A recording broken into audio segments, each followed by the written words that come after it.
Saya tengah berdiskusi dengan Reza Indragiri, pakar psikologi forensik. Mas Reza, tim pencari fakta, seperti apa posisinya kalau sekarang dibentuk? Pertama, saya tetap konsisten ingin mengatakan bahwa kerja yang sesungguhnya harus diprioritaskan oleh Polda Jabar, di backup oleh Mabes Polri, bukan mencari-cari DPO, bukan itu. Tapi eksaminasi ke titik hulu guna mereview kerja-kerja saintifik pada tahun 2016. Itu satu. Yang kedua, persoalannya adalah tampaknya kepercayaan publik terhadap Polda Jabar dalam kasus Cirebon ini berada pada titik nadir. Itu sebabnya apapun yang dilakukan, apapun yang dikatakan, serta-merta memantik sinisme masyarakat. Tidak usah disurvei lah. Silakan saja baca komentar-komentar para netizen di seluruh tayangan televisi, di seluruh tayangan podcast. Hampir semuanya sinisme terhadap institusi kepolisian. Dan itu kita sesalkan. Nah, atas dasar itu, maka menurut saya, eksaminasi yang harus dilakukan adalah eksaminasi yang formatnya hybrid, mixed. Menggabungkan antara tim Polri dengan representasi masyarakat. Inilah satu-satunya pendekatan yang menurut saya mudah-mudahan bisa diharapkan, bisa diandalkan untuk mempersempit jarak antara Polda Jabar dalam kasus Cirebon ini dengan masyarakat secara luas. Kalau eksaminasi hanya dilakukan, istilahnya adalah dependent examination, artinya eksaminasi sebatas secara eksklusif dilakukan oleh otoritas Polri sendiri, saya tidak yakin. Saya tidak yakin jarak itu akan menyempit. Justru boleh jadi akan semakin meluas. Jarak apa? Jarak antara kepercayaan masyarakat dengan otoritas Polda Jabar khususnya dalam kasus Cirebon ini. Tapi sebaliknya, kalau kemudian eksaminasi itu dilakukan dengan format hybrid, menggabungkan antara otoritas Polri dengan representasi masyarakat, sekali lagi, mudah-mudahan tampaknya inilah satu-satunya jalan yang diharapkan akan bisa mempersempit jarak itu. Anda bersedia masuk dalamnya? Saya tidak mengatakan diri saya cukup kompeten, tetapi sebagai warga negara yang punya perhatian, yang punya etikat baik, seandainya diberikan ruang untuk itu, saya akan masuk ke dalamnya. Iya, kesempatan bagi Anda untuk membuktikan, ya kan, kalau ada di dalamnya, artinya kalau memang selama ini kita berdiskusi bahwa polisi ada yang ditutup-tutupi, ketika Anda masuk dalamnya kan bisa melihat secara langsung kan? Saya tidak dalam konteks membesar-besarkan kepala atau menepuk-nepuk dada ya, tetapi saya pikir saya pernah dipercaya sebagai konsultan posko presisi Mabes Polri. Saya juga pernah dipercaya oleh sekian banyak para perwira tinggi Polri untuk membantu kerja mereka. Itu artinya mudah-mudahan selama ini terukur itikat dan ikhtiar saya untuk membantu Polri itu terukur. Ya, karena itulah Anda ada di sini sekarang. Oh gitu ya? Iya, kalau bukan Reza Indragiri yang kita kenal, ya ngapain saya undang ke sini gitu kan? Baik. Artinya pernyataan Anda, Mas Reza, itu bisa mewakili juga berbagai pertanyaan-pertanyaan yang ada di benak masyarakat yang perlu jawaban. Dan jawaban itu harus keluar dari mulut satu institusi, dua ahli. Ya. Kalau penyidik nggak mungkin kita tanya sekarang. Pak Rudiana juga nggak mungkin kita tanya sekarang. Dan tidak perlu ditanya lagi, karena Rudiana udah bersih. Ya, kok saya kesannya masih penasaran gitu kan. Tapi cobalah untuk ikhlas gitu.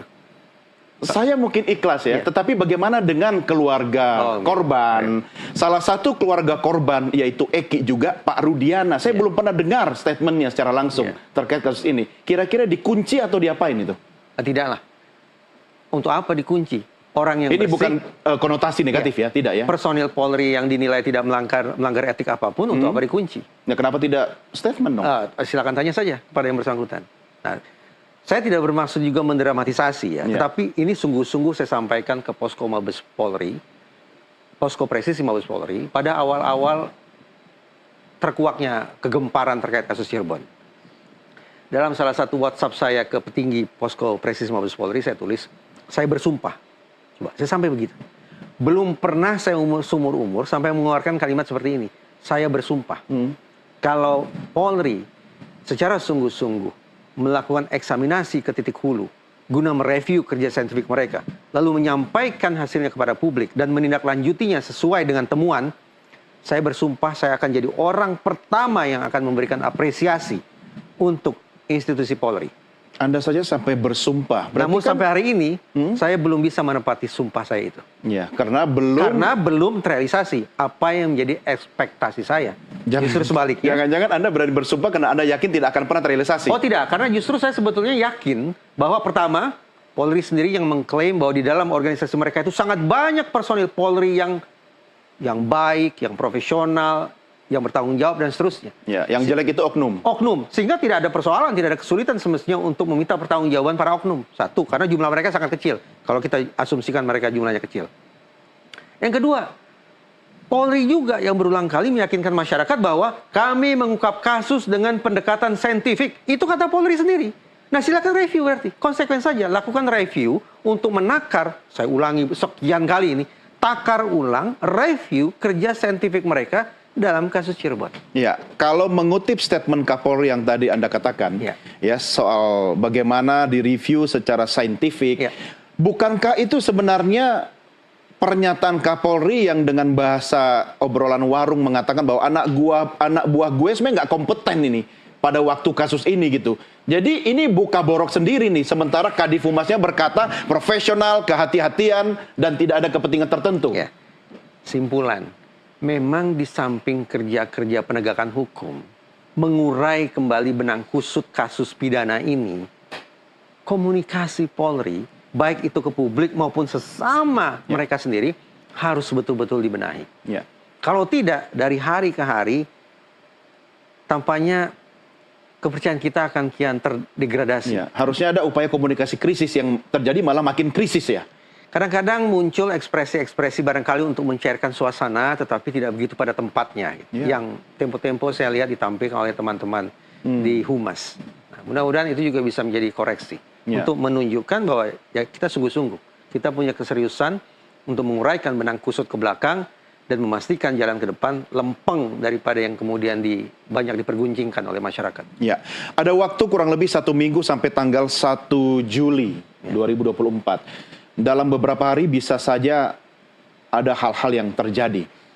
Apa yang akan terjadi ketika kemudian polisi memang sengaja mengulur waktu sehingga nanti P21 sehingga langsung masuk pada sidang perkara atau? Saya akan menggunakan kalimat positif ya. Jadi saya tidak sedang menyusun redaksional kalimat dengan penuh prasangka, tidak. Tapi kalimat yang positif. Dukungan yang konstruktif bahwa untuk memastikan bahwa proses penegakan hukum ini bisa berlangsung secara tanda petik sempurna, seluruh alat negara perlu hadir. Polri, khususnya Polda Jabar, perlu didampingi secara ketat oleh Kompolnas. Hakim tunggal yang bekerja di pengadilan negeri juga perlu ditempel secara ketat oleh Komisi Yudisial.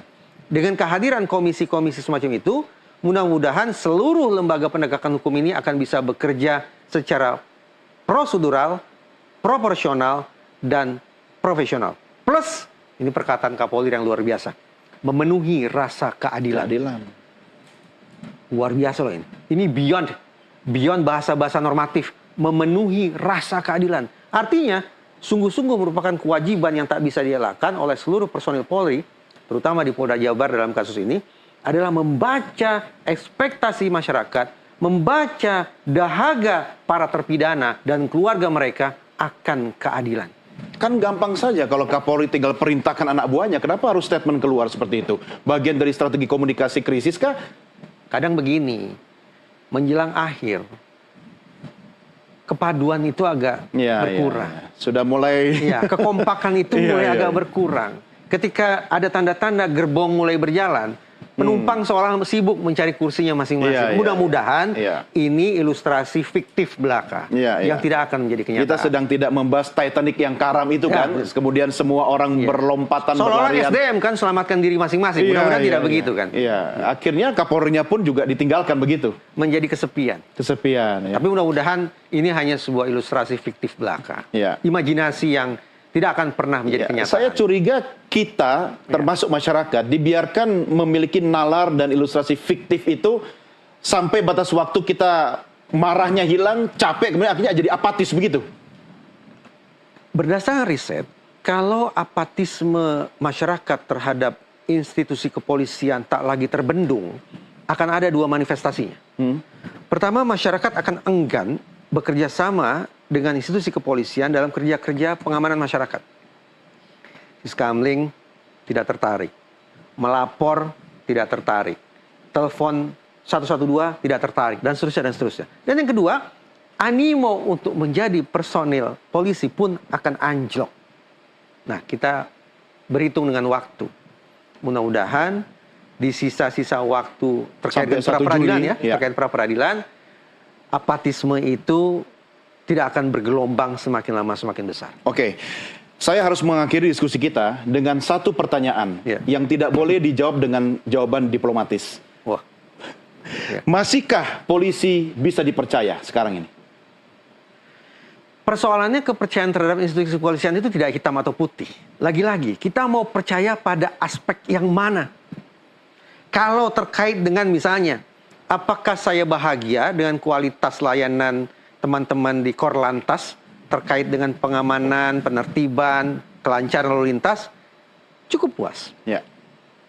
Tetapi kalau terkait dengan kerja penegakan hukum, harus saya katakan ada tugas besar yang harus bisa dicapai oleh Polri. Oke. Mas Reza Indragiri, terima kasih sudah bersama kami. Terima kasih. Mari sama-sama kita kawal kasus ini. Mudah-mudahan masih punya stamina. Terima kasih. Sehat selalu.